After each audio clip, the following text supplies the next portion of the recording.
Hi guys, welcome to, I think this is going to be the first episode of the Coaching Corner, because we do have a corner of coaches at Revive Stronger, and we wanted to pull on that resource and also share their incredible knowledge with you and their experience. So we will be rotating coaches and people on this show. So this week you've got me, you have Harry. Say hi, Harry. Hey. Slash the god of thunder, Thor. I think Thor would have a better haircut than me right now. So in lockdown, you're like fat Thor at the moment. Oh, thank you. I think the correct term was dad bod Thor. Dad bod. Oh, okay. And we have our man Ryan Solomon as well. Say hi, Ryan. Hi, Ryan. So on these episodes, we want to give you something fresh, new, a bit different. The improvement season is obviously myself and Pascal talking through our week as it has been, and then answering your questions. And we want to keep that as a separate kind of segment on the podcast. We then have obviously the interviews with me and a given expert each week. And this is going to be something different where the coaches are going to discuss a topic and kind of give our views and insights and just kind of bullshit a little bit because everyone loves that sort of chat. So these will be very much less serious. You won't need like a pen and paper. I don't feel like this is probably one that you can enjoy in the background whilst you're doing whatever you're doing, and you don't have to concentrate too hard, which I think, me at least, I appreciate that sort of podcast as well, because sometimes when you have to concentrate on an entire podcast, it's just like, okay, I've just got to sit down and watch this and write notes. I can't actually just put this on the background. So I don't know where we want to begin. This week, the topic we're thinking to talk about is periodization, which is a really, really wide topic. And it was actually inspired by one of the recent posts Ryan made on the Team Revive Stronger Instagram, where he talked about, I think it was food volume or food periodization in general, which is an interesting topic. And you can actually periodize tons of things. And I guess I would start the chat with what I view periodization is as like a coach for physique sports is just basically long-term planning things out in the long term. I think you can get into big chats around like daily undulating periodization, and whether that's even periodization and conjugate and all of these different various systems that there are. But as far as I'm concerned, they're not things as a physique coach we need to worry as much about. They're more systems that came from strength training. So I don't know where we want to start. I feel like as we were talking off air, Harry had some thoughts around training periodization, at least, and how important that necessarily is in the realm of everything else, and particularly considering we've all been locked down and training from home. So I'll pass it over to Harry. Thanks, Steve. So what we were talking about off air was that how important is periodization really? I think there's a lot of different schools of thought here, because we could argue obviously that periodization is really important because it allows us a structure with which we can create some long-term plans for what we do with our programming and therefore what we do with our physiques. But at the same time, my experiences coaching people through lockdown has essentially taught me, or at least showed me, that periodization. Why am I struggling to say that word so much today? We picked the worst subject. Periodization is a lot less important than I initially kind of thought, or at least it's not an essential part of long-term programming. Although you could argue that long-term programming is periodization. But the point I'm getting at is that the tools with which we would normally periodize things, so for example, like changing the rep ranges, changing the exercises and all that kind of stuff, we've had those options for the most part taken away from us with the recent ways we've had to program. So from that perspective, planning like a long-term structure where we build on what we've done before hasn't always been available. Like what I've found I've been doing with a lot of clients is changing exercise variation a lot more than I would normally do, block to block, and then also doing more supersets and drop sets and that kind of thing than I would normally do relative to a particular, like relative to what I would have considered my style of coaching before now. But I feel like I'm rambling a bit, so I'm going to throw it over to Ryan.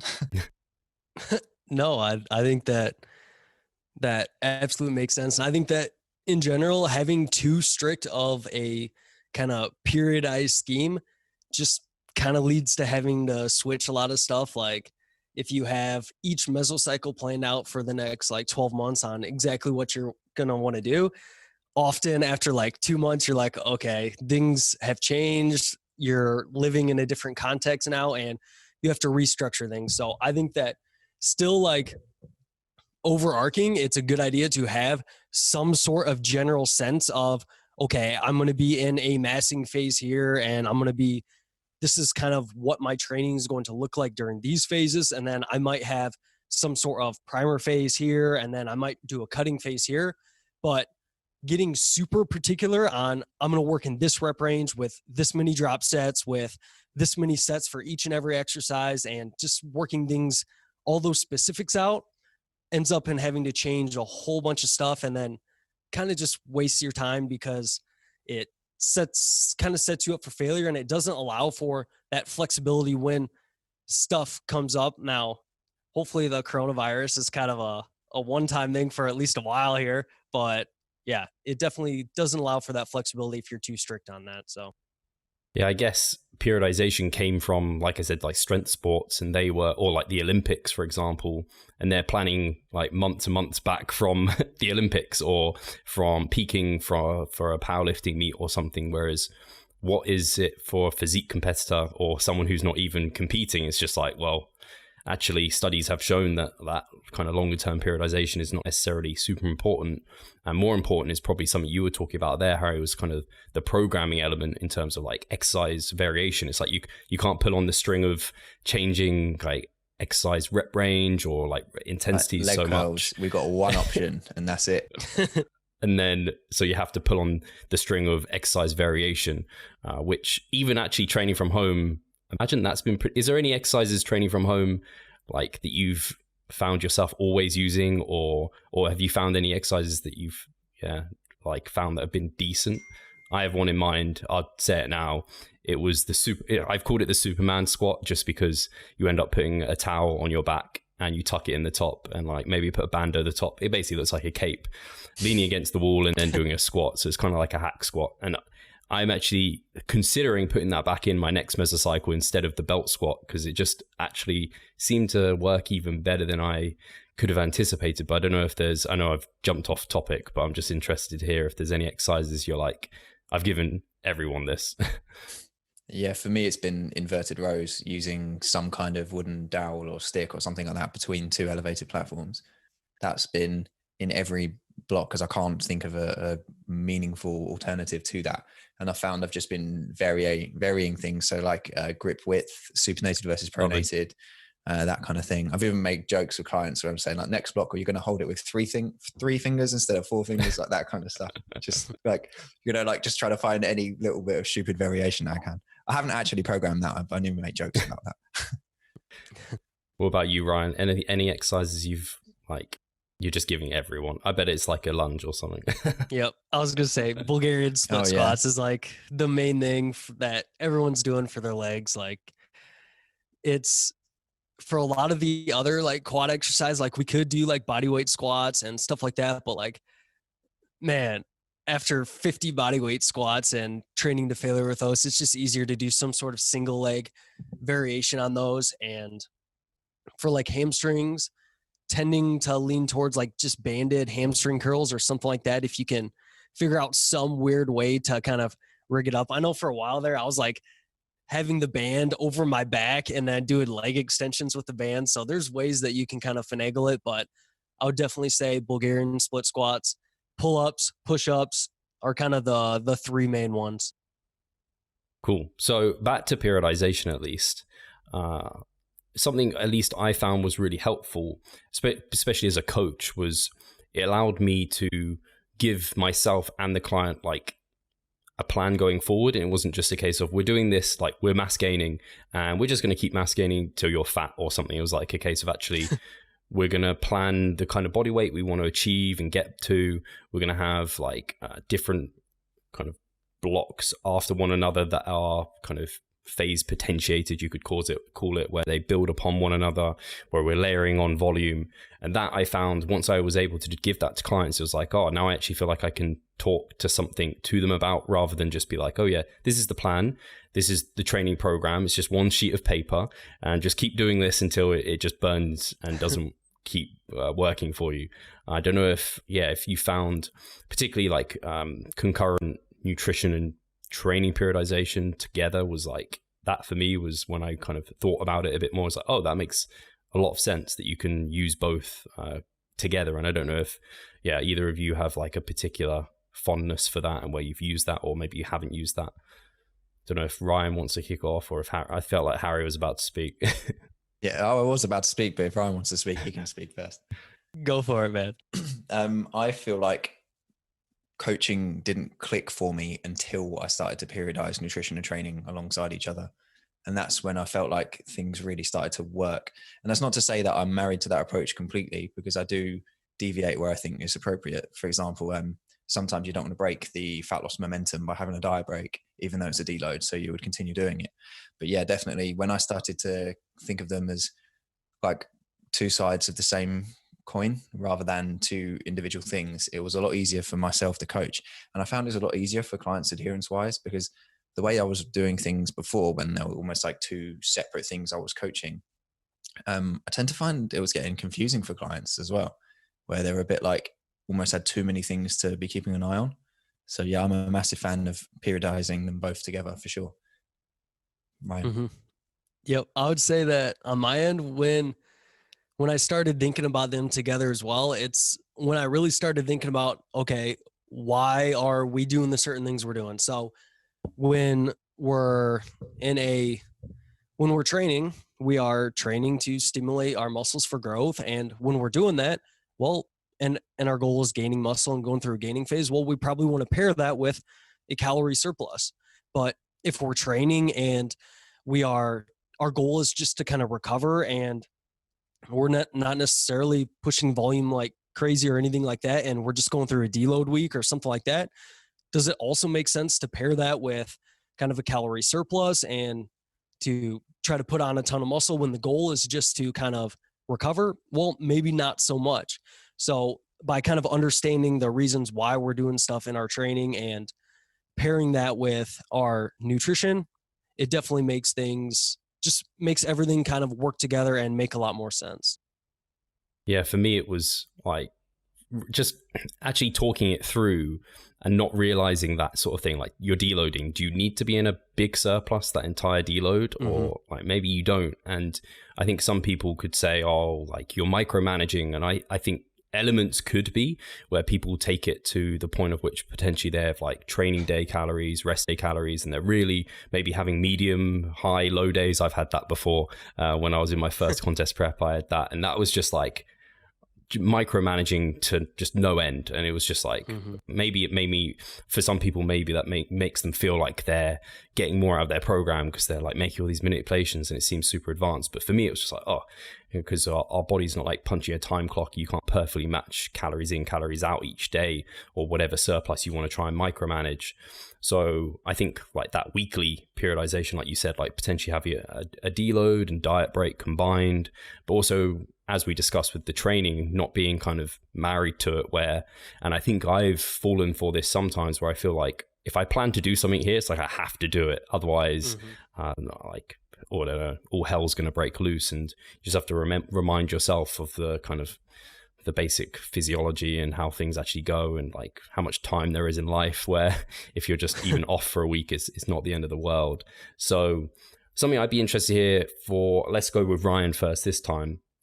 In terms of like diet periodization, obviously more research is coming about non-linear dieting. And again, people might just be like, oh, just enter a deficit and just keep going through it. And we've spoken about diet breaks. Is there anything that's changed in your approach or what kind of you use with different clients in terms of potentially non-linear approaches like refeeds and diet breaks?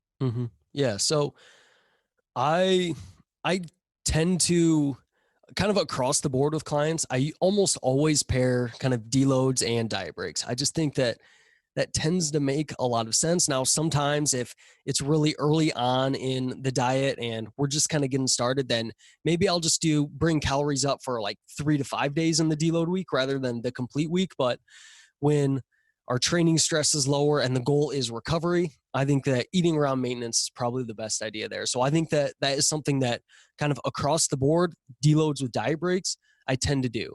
Now, When it comes to refeeds, this one really depends on the client, because I think that I could see arguments for people wanting to do refeeds each week. And I could also see arguments for, hey, we might just diet straight through and it might be beneficial. Now there's that new study by Dr. Campbell on refeeds, and it did kind of suggest, at least certain things from that study, that, hey, maybe refeeds can help with retaining muscle and stuff like that. Now, I've seen some counter arguments to this study, like Jackson Pios has talked about how things might not be as solid from the study as we initially thought, and how, maybe these aren't providing some of the benefits that we think they are. But I still think that regardless, there's some ideas around refeeds throughout the week to where they could be a good idea. But I have found that certain clients, when I do have a refeed, they get more food focused and they're thinking about their refeeds more throughout the week. And, they almost come out of the refeed and they're like, I don't have my refeed for another 5 days. So they're just kind of thinking about food more. And some clients just like a steady shot of calories throughout the week. Whereas other clients, they really like having those refeeds throughout the week, something to kind of look forward to, whether it's they have more stuff going on the weekend and it just allows them more flexibility and it works better in their schedule, then I will program them. So really, refeeds, I don't really do it based on necessarily a physiological rationale. Like, I think that having 2 refeeds per week is going to result in far better maintenance of muscle. It's more so, hey, there could be some stuff here that it could be beneficial. I'm open to trying it with clients, but ultimately, depending on the client, it's going to kind of adjust on when I do use them or when I don't use them. Do you remember, just on that quickly, what I haven't seen Jackson's comments on it. I don't know if you remember them off the top of your head.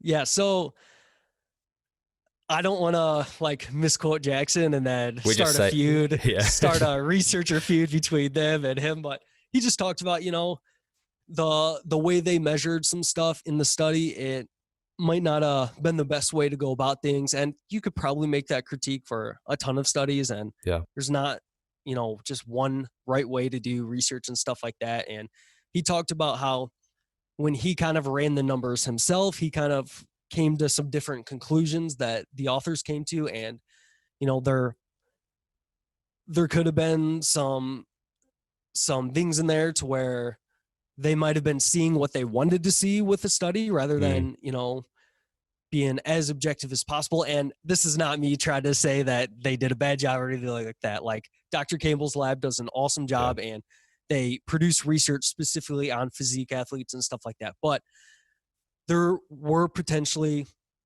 a couple of confounding variables that may have made those results a little bit less strong than they may have been, we may have initially thought. So there could just have been a couple of things. And right now we still don't have a ton of research on specific refeeds and diet breaks even and stuff like that.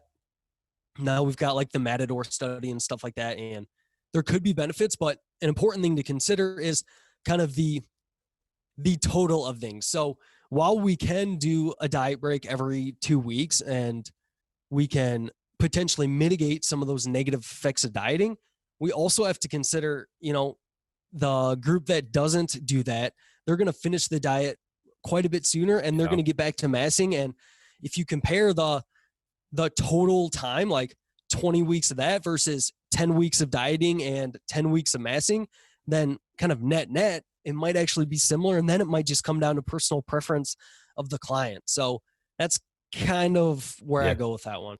Hey, Pascal here. I just quickly wanted to remind you of our online coaching service. At Revive Stronger, we put a huge emphasis on the personal aspect of our coaching.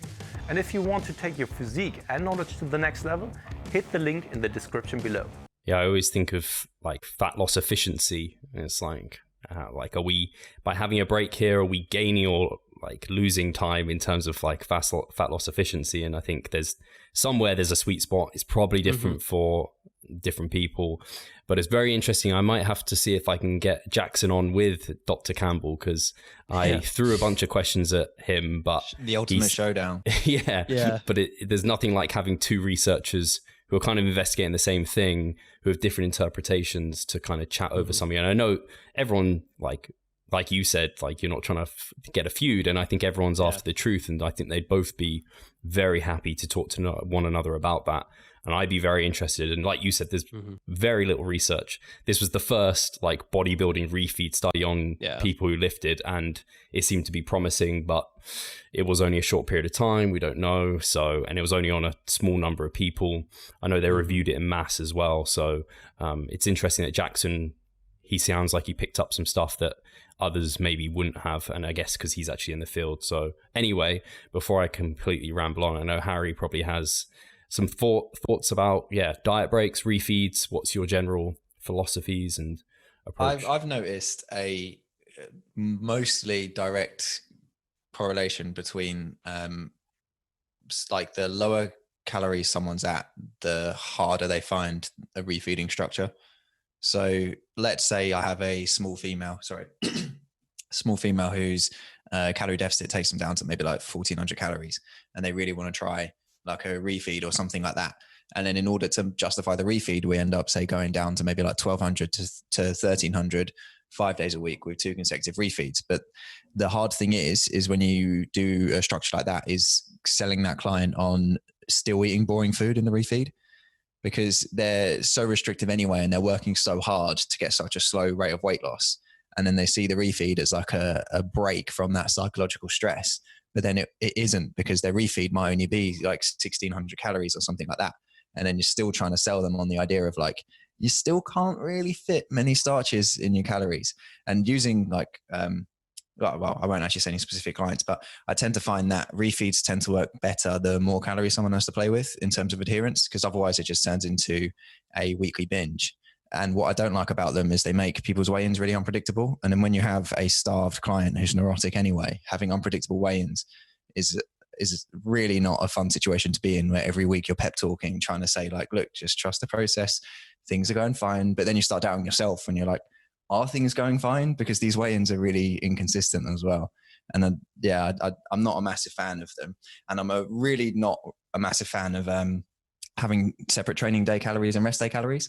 I tend to find, if I was to profile clients, the ones that in the early days kind of ask for that tend to be the ones who are a little bit more neurotic when it comes to controlling the variables as well. Totally see that. And then I find the varying the calories plays into the whole food palatability reward kind of system as well, where when someone has very varying calories every day, I tend to find in myself, at least my observations, that they, again, it's an adherence problem. They struggle to stick with the lower days because they're eating too differently. And generally it's just so much easier to just go linear. And then I only really use like refeeds, or I don't ever really use like training day calories and rest day calories, but I would only really use refeeds as like a last resort for adherence for someone. But typically I find I would have thrown a diet break at them before I consider refeeds anyway. And usually it's the client that suggests a refeed. And then I say, I position lots of other arguments or options, and then almost do the refeed as like a last resort just to see how it goes. And for the most part, we don't really go for them. And I currently don't have any clients using refeeds. I've got one or two, but they're not my favored nutrition intervention by any means. And my own personal experiences with them growing up in the days of like following The Rock and stuff like that as my go-to kind of, I guess, patriarchs of Gains knowledge. No one can fit those kind of refeeds in their calories. I don't even think he can fit those kind of refeeds in his calories. Have you seen like his cheat days with like the pancakes and stuff like that? Yeah. Pancake stack, yeah. I would not be surprised at all if that's just for the gram. Like, if I'm speaking really controversially, I don't think he puts all those calories away. Or if he does, if it's anything like me, if I was to do that, I wouldn't be hungry for 2 days. So that's the only way I could make it work. Well, he is a man among boys, so I don't know. I wasn't hating on The Rock by any means before we start getting all those comments. What the fuck? Okay. Yeah. I can do people's eyebrow. Can anyone else do it? No, not to that extent. Ryan kind of can. I can only do one eyebrow. Can't do my right eyebrow, but I can go left, but the right just won't go up. Look. Well, this is great podcast content. I tell you what. So, yeah, where were we? Nutrition periodization. Mm-hmm. So, I tend to find, if we move into the food palatability and stuff as well, I tend to have massive success with limiting food palatability as soon as possible. Mhm. Like I remember when the food palatability research kind of came to the forefront of, I guess, like bodybuilding circles, was probably around maybe like 2017, 2018, when people really started to discuss it. And it was kind of, at least at that time when people were talking about it, they were discussing it as like a last resort end of diet tool. And my experiences have been, is actually, I find it much, much easier to just use it as a, like, as soon as we switch goals from, say, maintenance to cutting, it's like, let's just reduce the food palatability straight away. And I tend to find you get a much more consistent diet from the get-go. And I don't know what your guys' thoughts are on that. It doesn't mean to say that I'll tell the client they're not allowed any super palatable foods. I tend to find that when I weigh up like the benefits of that, they tend to be all for it anyway. Yeah, I was just going to quickly touch on the refeeds and diet breaks. I don't think I said my kind of approach to it, but I mean, very similar philosophy to you both.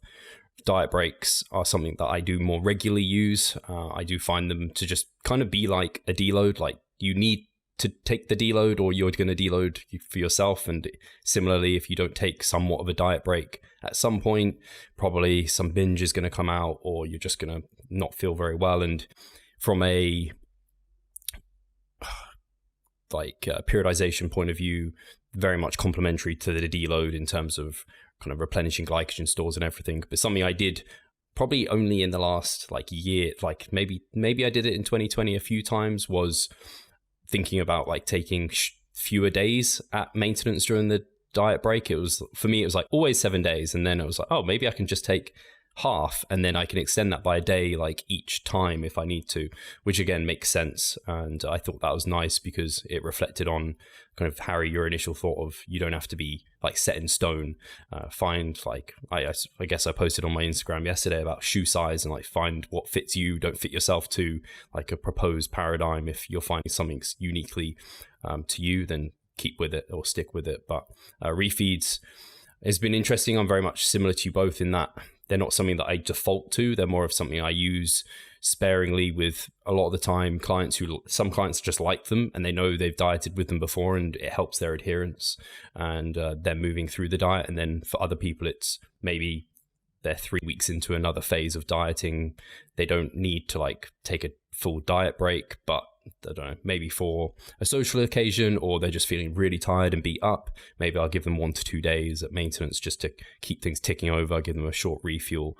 So the really interesting thing, and we're going to talk about food palatability, is, and I asked this to Dr. Bill Campbell, why do people get hungrier when they eat, like have a refeed? Because like, especially if you're doing it from carbohydrates, leptin should be higher. That should cause less hunger.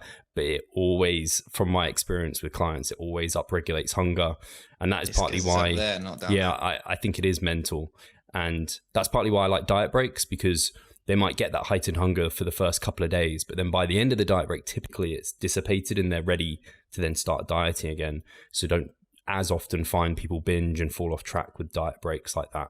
Kind of saving those refeeds in some ways through the mesocycle for the end of it, I find to be generally better. But with the food palatability reward hypothesis and going to like boring basic foods immediately, it's not something I've done on purpose, and I tend to use it as a strategy to use later. But I can see the rationale behind doing it immediately. Especially for people There's that a spectrum of boring though. Like I wouldn't be on egg whites at the start of a diet, but I mean, they would be there at the end, if that makes sense. But for the most part, I tend to drop most of the pre-packaged, pre-portioned type foods. Find it easier. Sorry for interrupting you, Steve. No, it's all right. I mean, I'm eating egg whites now, so I can't stand them. Hannah's got them in the fridge, and I open the fridge, and I'm just like, ugh. Yeah. Charlotte hates all egg, so yeah, she hates my egg whites, especially with ketchup, because the smell is pretty horrific. So I've rambled on anyway. I'm going to let Ryan talk about his experiences with food palatability.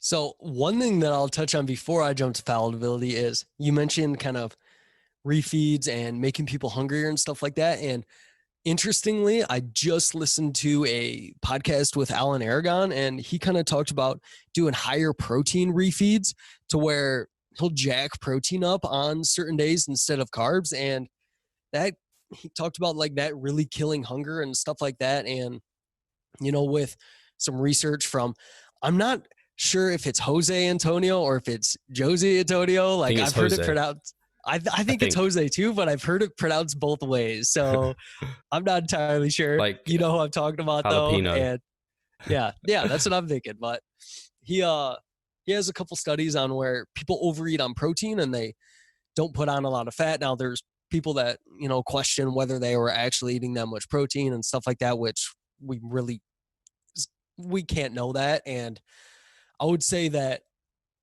it's interesting to hear the application of that to kind of refeeds, because usually people just talk about the general accepted refeed is like, hey, increase your calories via carbohydrates.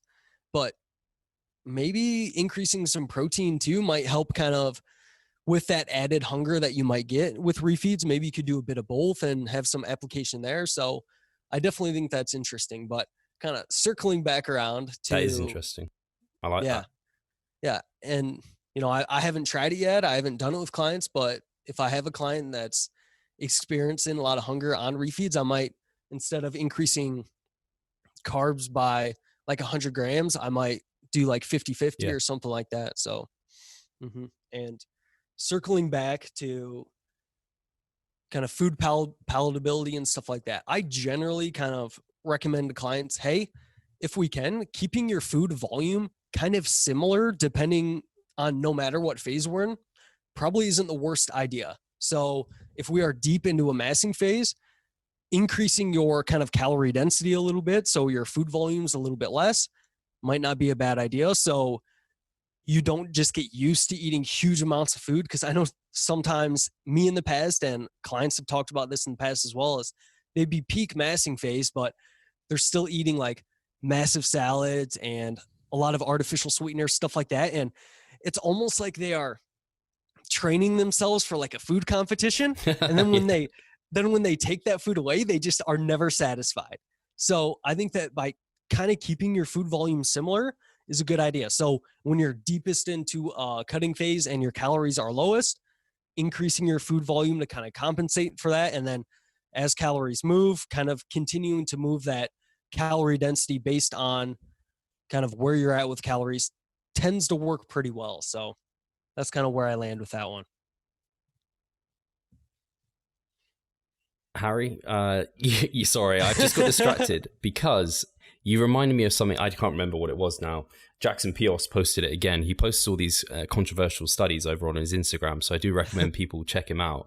But it was something related to, I think it was something related to this sort of thing where you do something that you think is going to happen, but the opposite thing happens. I can't remember what it was. I think it was drinking. I think it was something like drinking water before a meal to try and expand the stomach and then kind of reduce the amount you eat. But what it might end up doing is causing you to like flush that food through quicker, and therefore actually people end up overeating. I think that's what it was. I'm just trying to my memory's terrible. But if you go on his Instagram, he wrote something like that. And it was like, but it's really interesting as we're discussing things that like, you can't ever take research as gold, can you? Because there's always different interpretations. There's always different ways of measuring it. And now obviously we're evidence-based and we're science-based kind of coaches, but that's where you have to start with that and then jig things to whatever's working. Like Alan Aragon said with his, like, he's like, obviously there's lots of rationale behind carbohydrates coming up, glycogen replenishment, leptin gets raised.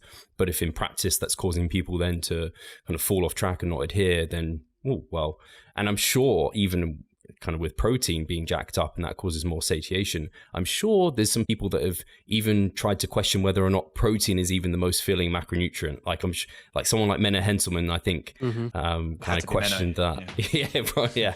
Menno is normally Jackson Pios is the new Menno Henselman's, or kind of his doppelganger. Sorry, Ryan, you go ahead. I was just gonna say I absolutely agree, and I don't want this to come across like we're saying like science is not good or anything like that. Like Steve said, we still need science because there's a lot of stuff that are just like counterintuitive that we wouldn't expect. So exactly on your example of, drinking water, a glass of water before meals. If there is something going on to where you just kind of flush that meal sooner and you get hungry sooner, or if it even expands your stomach a little bit more and then you have a harder time like staying full, well, that's pretty counterintuitive. And science kind of allows us to see kind of mechanisms behind that. So that's all I wanted to say on that. Go ahead, Harry. I was going to say that a lot of the studies I've seen with general tips, like you come across this kind of stuff more in the nutritionist circles than the bodybuilding circles.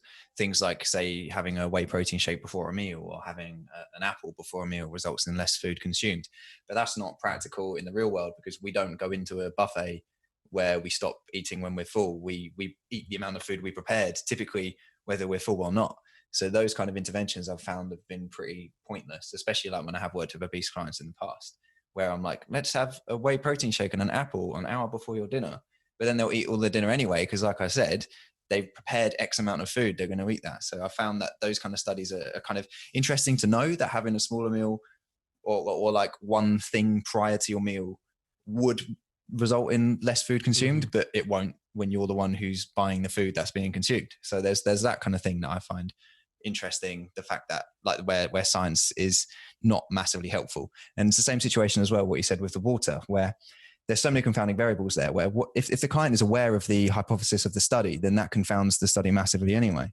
So if you're telling the client, like, we just want to know whether you drinking water prior to the meal will result in you eating more or less, you could have a particular client who's like, well, you know, like those kind of people who have like, they like to fuck with people, where they're like, well, I'm just going to shove as much food in as I can because it's a free meal or something like that. So it's just, yeah, there's only so much we can put into practice there. But I think the placebo is probably one of the biggest and probably one of the most useful tools that we have as coaches as well, where if a client believes something is going to have a profound effect, then by all means ride on that, provided it's not unethical. Like, provided this client isn't doing something like taking raspberry ketones daily because they think that it's going to burn body fat or something like that. I think that's a massive thing. And almost sometimes you don't want to blow the placebo bubble. Like, I've had clients in my early days as a coach when I wasn't massively experienced, where I got incredible results with them with interventions like intermittent fasting and stuff like that. And that was largely because that client themselves believed that the intermittent fasting was having some kind of profound effect. And then as a result, their adherence was rock solid because they didn't want to risk like in any way negatively affecting that one aspect of their plan. So it's in those instances where someone is like really wholeheartedly bought into a particular thing, where I'm like, yes, by all means, we will continue to do that thing. Unless obviously the science tells us that that thing actually harms them. So sometimes one of the interventions I'll do in that case, like with intermittent fasting, would be I might get them to convince them to have, say, a protein shake first thing in the morning or something like that, rather than completely blow out of the water. But I did have lots of things I wanted to mention, but I didn't write any of them down. So now I'm like, oh, it's my turn to talk, but I can't remember what I wanted to say.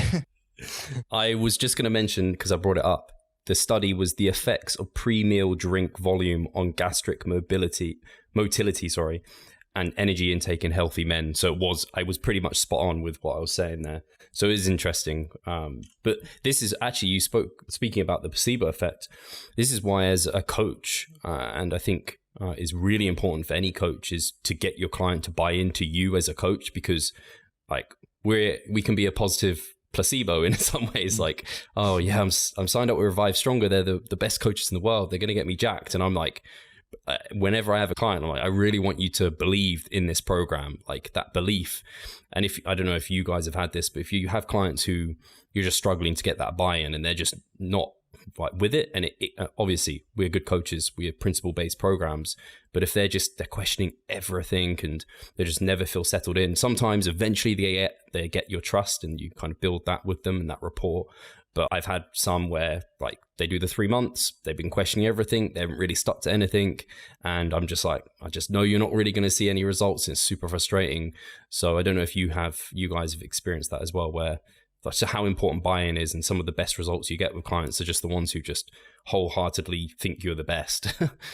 Buy-in is, I think, the most important factor above all else, other than obviously adherence, which goes without saying. But what was I going to say?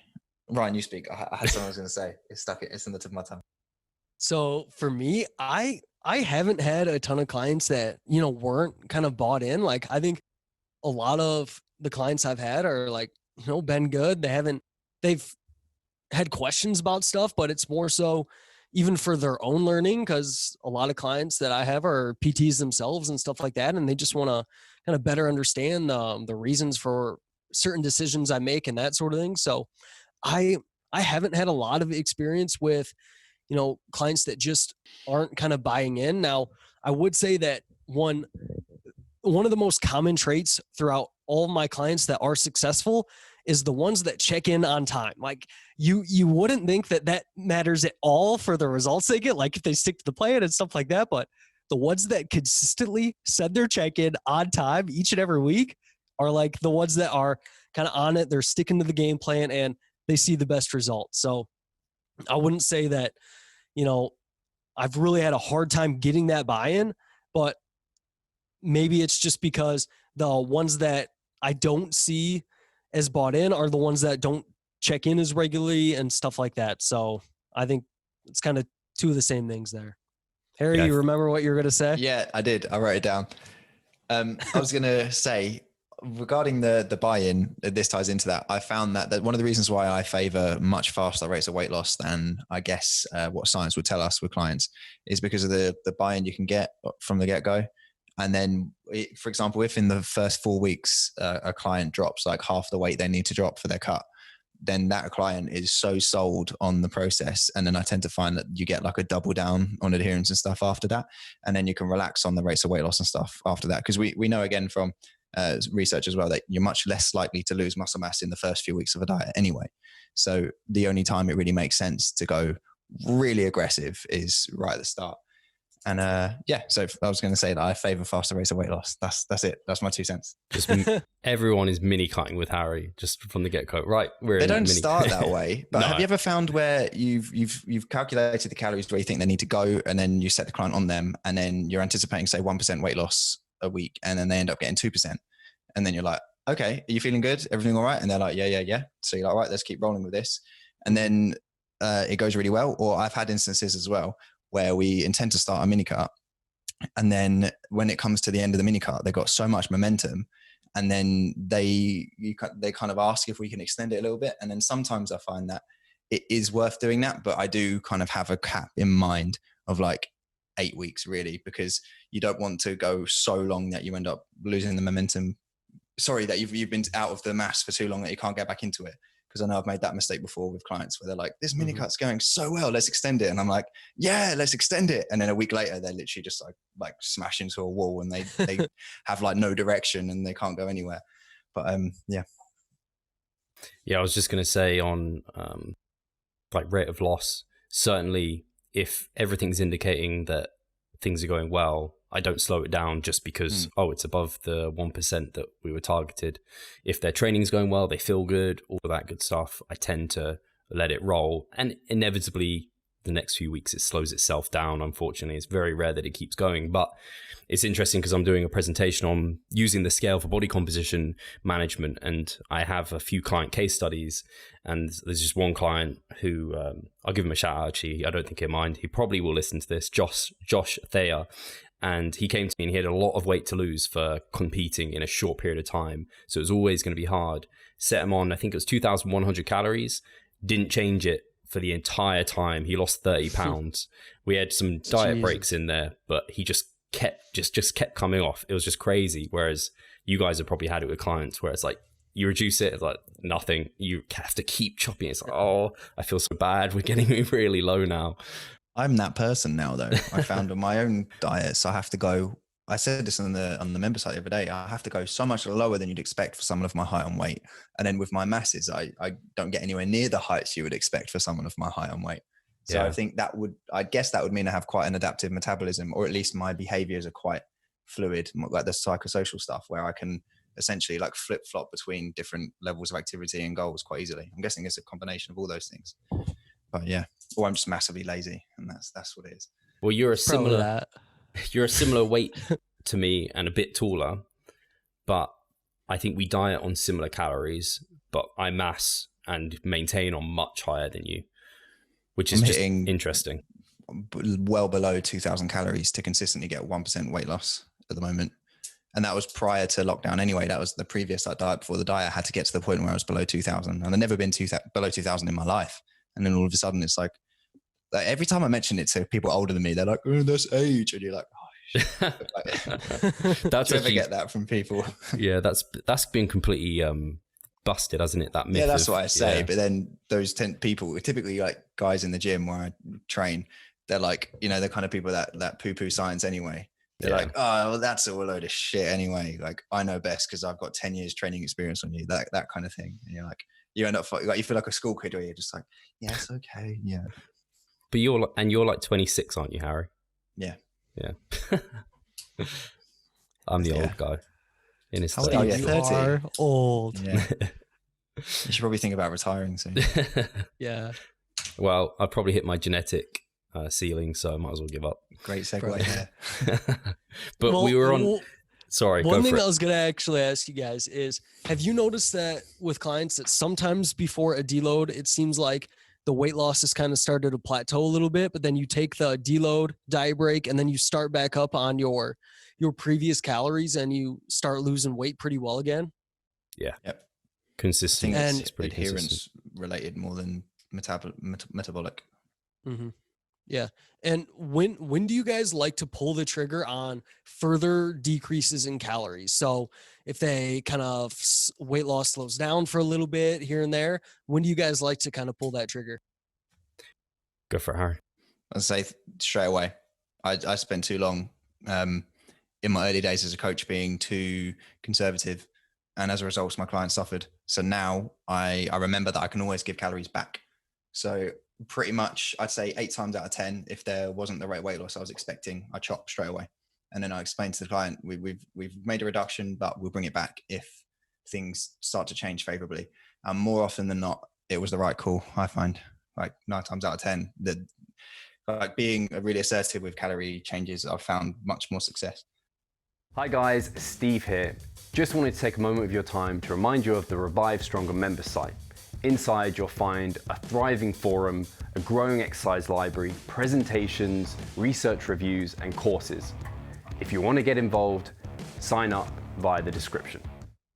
I would say it's very interesting you take that approach, Harry, and I don't actually see any real downside in it. Obviously, there's going to be some unique scenarios where that wouldn't be appropriate, like, I don't know, you chop them down below 1,000 calories or something. And yeah, like if you don't trust the calories in the spreadsheet of what they're actually eating anyway, because of adherence and stuff. Yeah, that's where it becomes where I'm not sure. Like, I put them on 2,500 calories, which should be a 500 calorie deficit. They're not losing weight. It's been a few weeks, and it's like, well, I know they're not adhering to it. So is there any point me putting in 2,000 calories now, or 2,200, whatever it is?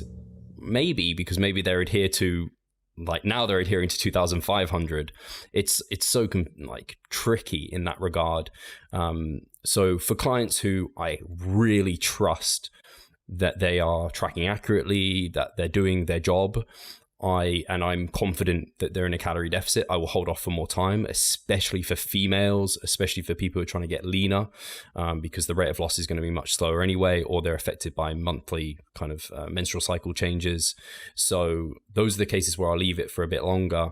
But for people who, are like, I don't know, I'm less confident that they're adhering anyway, I will try my best, at least for a week, to be like, please, like, increase, like, as best you can your adherence, and then once you're adhering to this, we can maybe make some changes. But like Harry said, like you can make changes and you don't actually know what they're adhering to, because a lot of people unfortunately can't be trusted that their accuracy is that high. So I tend to, for males who are not that lean, after a week, if they're not on target and I can trust their data, I'll make a change.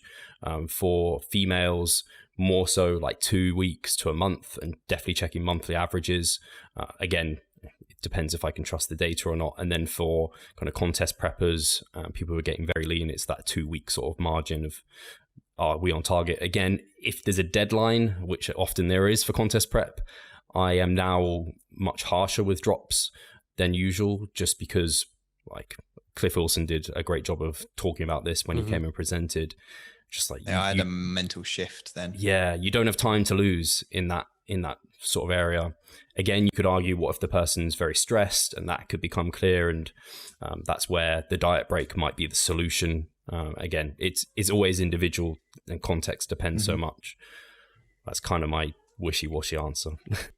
Have you ever threatened diet breaks with people who hate them? I've had that. I've got 1 or 2 clients at the moment where when the rate of weight loss isn't where we want it, I know all I have to do is say, well, I think in order to reduce stress, we'll just have to take a diet break here. And you get a message back like, no, I'll be better. And then you literally get weight loss the next week because they don't want to take the whole week off dieting.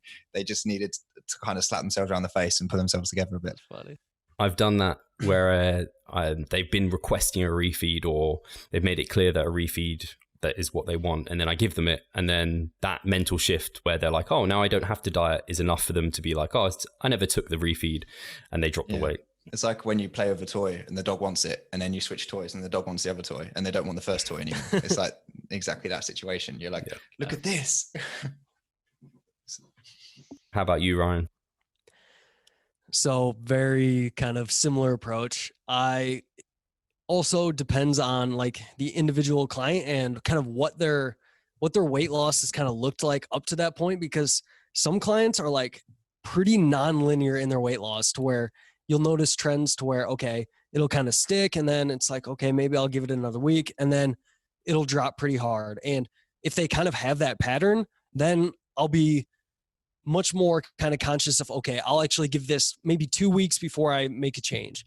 But if someone's kind of been dropping very consistently each and every week, and then you kind of see the trend of it slowing down, and then they kind of hit a week to where they don't lose much, then I'm much more assertive with kind of that drop. And, you know, like you said, it depends if the client has deadlines. And I've had certain clients that are like, hey, these calories that I'm eating right now, I feel good on them. I'm losing at a kind of a slow but steady rate, but I'm okay with it. And in those situations, I'm like, hey, if you're okay with that, then I'm cool with kind of dropping at that rate. Yeah, actually, that's very interesting. I do, where you can, I like to make the smallest adjustment to get the result that we want. So rather than wait to have a full plateau where nothing's moving, and this probably lends itself to Harry's approach, where it's like, I'll make a small 100 calorie drop when I see things slowing a little bit, maybe, where assuming they feel good, they're reporting kind of good hunger cues, good energy, good gym performance. I might just be like, oh, we're just going to chop off a little 100 here because that's more acceptable than in like 2 weeks having to chop off like 300 because they're like, ah, shit. So very interesting. I don't know. We have less than 10 minutes now. Is there any elements of periodization? Are there any like unique things that you think about periodizing with clients? Or for example, like caffeine, you could even look to periodize, or supplement periodization. Are there things you personally consider, or you maybe ever talk to clients about discussing that? So I've had clients that have tried like cycling their caffeine, and everyone reports the same thing of absolutely hating it and never wanting to do it again. And I'm kind of in the same boat to where I hate doing it. And, you know, I try on like rest days or deload weeks to bring my caffeine intake down to some degree, but I haven't noticed enough of a difference with cycling it to really think that it makes too much of a difference in like my gym performance. And I just like it for the cognitive aspects of just feeling a little bit better. And I would say for anything unique that I do, the only thing might be like during massing phases, I like to kind of rotate metabolite techniques for certain muscle groups. So in mesocycle 1 of massing, I might do back and biceps metabolite techniques. Meso 2, I might do chest and tris. Meso 3, whatever muscle groups we have left, and kind of sprinkle those in across rather than doing an entire kind of metabolite mesocycle, just because I think that an entire mesocycle where you're doing metabolites for like most muscle groups, that can be pretty draining. But then again, from a standpoint of progressively working up in rep ranges, that approach would also make sense. But yeah, I just kind of tend to sprinkle those in. I can't think of anything else that I really do that's probably any more unique or anything like that. How about you, Harry? Not really. I tend to find with caffeine that my caffeine, I guess like my caffeine consumption pretty much reflects my needs for it for the most part as well. So on like Sundays, I typically don't work out and don't really do much at all. And I tend to find that my caffeine is just like magically lower anyway. And it's not because I've made any kind of conscious decision to reduce it. I tend to find it's because I don't have as many mental demands or physical demands. I don't find that I'm reaching for a coffee or an energy drink anyway. And I find clients are similar for the most part. And I typically find with some clients, it hasn't been relevant at all over the last few months, but clients that I know train in the evening, and often they don't tell you this themselves, but you see it from their Instagram and stuff like that they're using like pre-workouts and things. And I tend to find I have to push a bit hard there, saying like, no, you do not need the pre-workout at 6 p.m. at night. So that wouldn't really count as periodization. It's more along the lines of like, oh, I'll have that conversation with the client. Like, if you really want to use the pre-workout, then you might want to consider training in the morning, which is a whole different topic anyway. Mm-hmm. But regarding like what Ryan said about metabolite techniques, I used to follow a really kind of relatively strict structure of like moving through rep ranges, I guess starting averaging around 6 to 12 and then moving to maybe like 10 to 20 and then have like a mostly metabolite style block. But I've definitely moved more along the lines of like a lot more of my isolation exercises now tend to fall into the metabolite style training, just because for me, I really enjoy that and I find it much more motivating to train that way. And I find that I feel really drained after the compound moves, particularly because I'm in a calorie deficit at the moment. So for example, my say pull day, once I've done my rows and my pull downs or pull ups, I feel like I don't have the mental focus to sit in there for another 30 to 40 minutes to do like curls and lateral raises and stuff like that. So I tend to find like I'll do, it's not like really a metabolite technique, so to speak. I'll just cut my rest to like 30 to 40 seconds on the curls and the upright rows and lateral raises and stuff like that. But interestingly, my performance doesn't decrease as much as you'd expect it to. So if I was say having the full 2 minutes rest that you'd normally program, my performance on say curls might go like 15, 12, 10, 8 over 4 sets. But I find even cutting my rest to 30 to 40 seconds, it still follows that exact same pattern of like 15, 12, 10, 8, which for me tells me that I didn't need that much rest on those movements anyway. So I guess it's not really metabolite in a way. Yeah. Yeah, with caffeine, it's so funny. You guys have, well, particularly Ryan had similar experiences to myself, because I think I have had good intentions to do something similar, but I just end up basically, I standardize and just have most of the time I have a coffee a day, and then maybe in my overreaching weeks I might tend to take a pre-workout if I have one sitting around that I want to have, and then I have the intention to decrease it over the deload, but I often find you're so fatigued, and especially on rest days as well, fatigued on rest days and deloads, where you're just like, actually, to get through this without feeling like dog shit and like stressed, I kind of need, quote unquote, need the caffeine. But I find caffeine interesting because it can have because Harry, you spoke about how you kind of auto-regulate it naturally, and I think that could get you in trouble. You've probably seen it with clients where they feel tired, they have caffeine makes their sleep worse, they feel more tired, they have more caffeine worked less, and then they just end up being in a bad position with that. So I think it's important to be aware of it a little bit, but I think because we look at clients' sleep, you kind of get a bit of a handle on it anyway. But I've definitely had it where I've seen, like you said on Instagram, I've seen clients taking like a monster with them to the gym, and it's like, mate, it's your deload week. Why are you taking like a monster for Monsters are lame.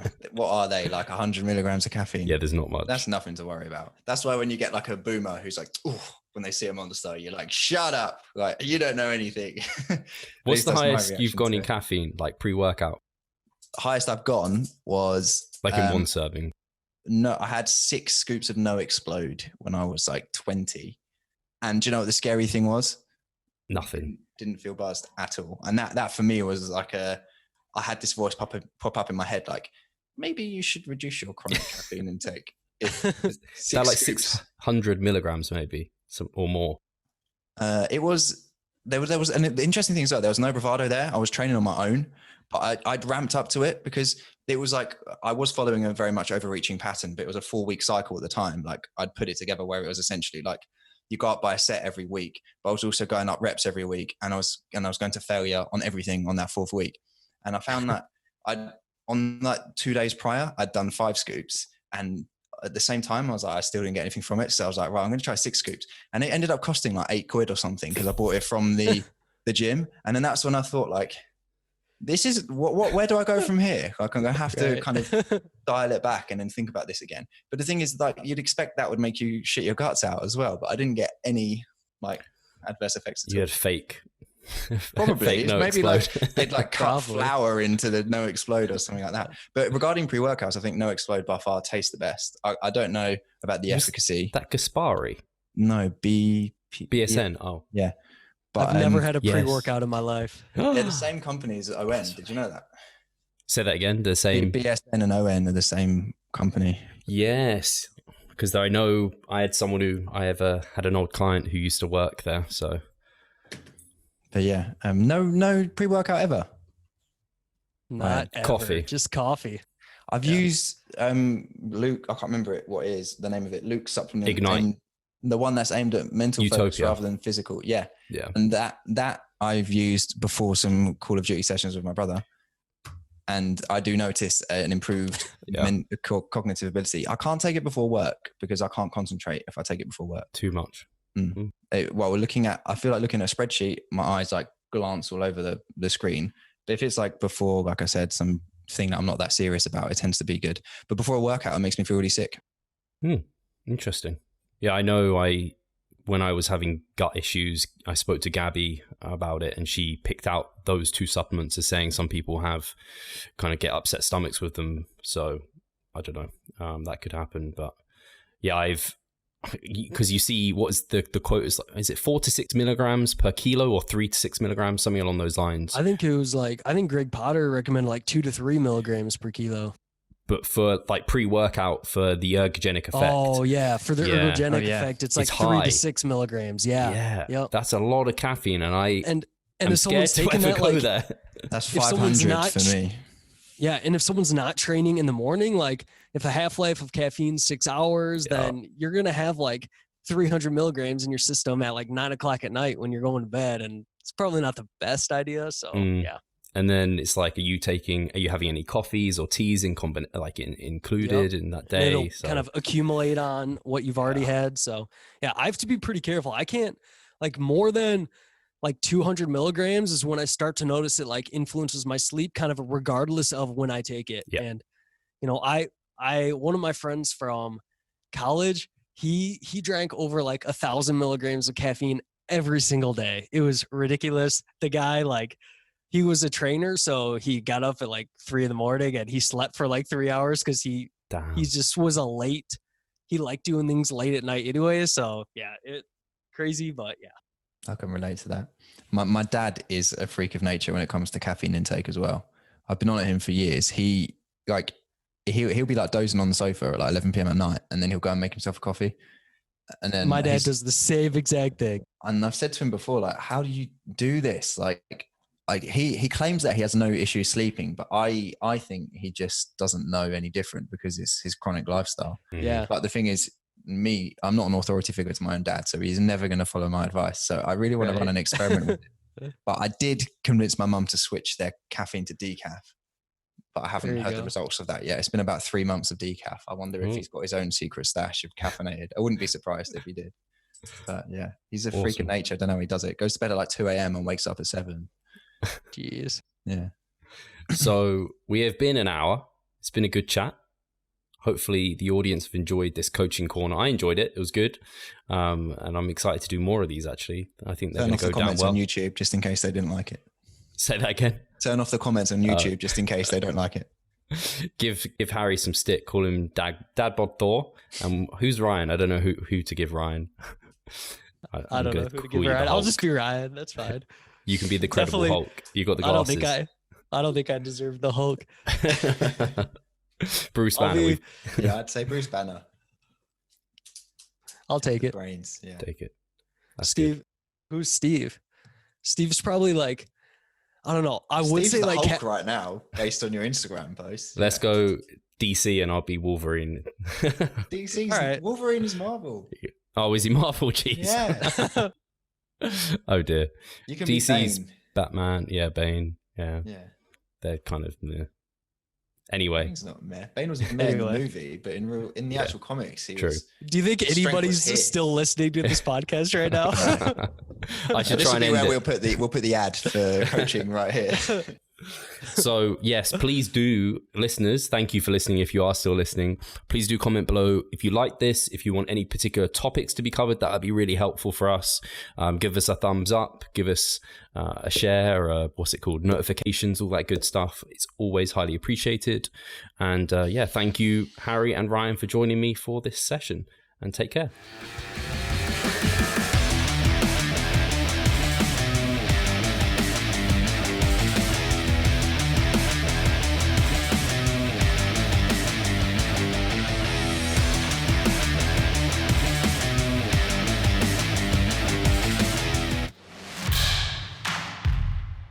So I'm Steve Hall, founder of Revive Stronger and a coach of Revive Stronger. My name is Pascal Flor. I'm the co-owner of Revive Stronger and also a coach, of course. Revive Stronger has probably been going solidly for 3 years, roughly about 3 years. Revive Stronger, to me, it is becoming kind of my child, my foster child. It's the gathering and getting together of like-minded people. We've been expanding the coaching team, which is helping us help more people, but each coach can only help a certain number of people. Right now, it's all over the place. We have YouTube, we have Facebook, we have Instagram, but there isn't that community aspect behind that. And so the next step for us is developing a membership site. So basically, we want to create a family and a community that is then benefiting from another. A really cool community for people within our little niche is going to be a website. They will get early access to our podcast. You can access us, ask us questions. The community aspect, we have a forum there. You can ask questions, but also you can log your journey. There's also going to be courses on there. Courses, presentations on different topics. Discount of past seminar footage. We will log our journey as well. We'll start vlogging. We're going to have documentaries. Our entire athletic journey. Furthermore, they get access to an exercise video library. The exercises that we love for hypertrophy and maximizing hypertrophy, we're going to go through those in depth, telling you how to execute them. We kept them concise and also mobile friendly so that you can watch them in between your sets. I'm super excited to grow this community. The amount of value that we're going to be delivering is huge, and I'd love you to be part of it. You will get so much out of that. I'll see you inside.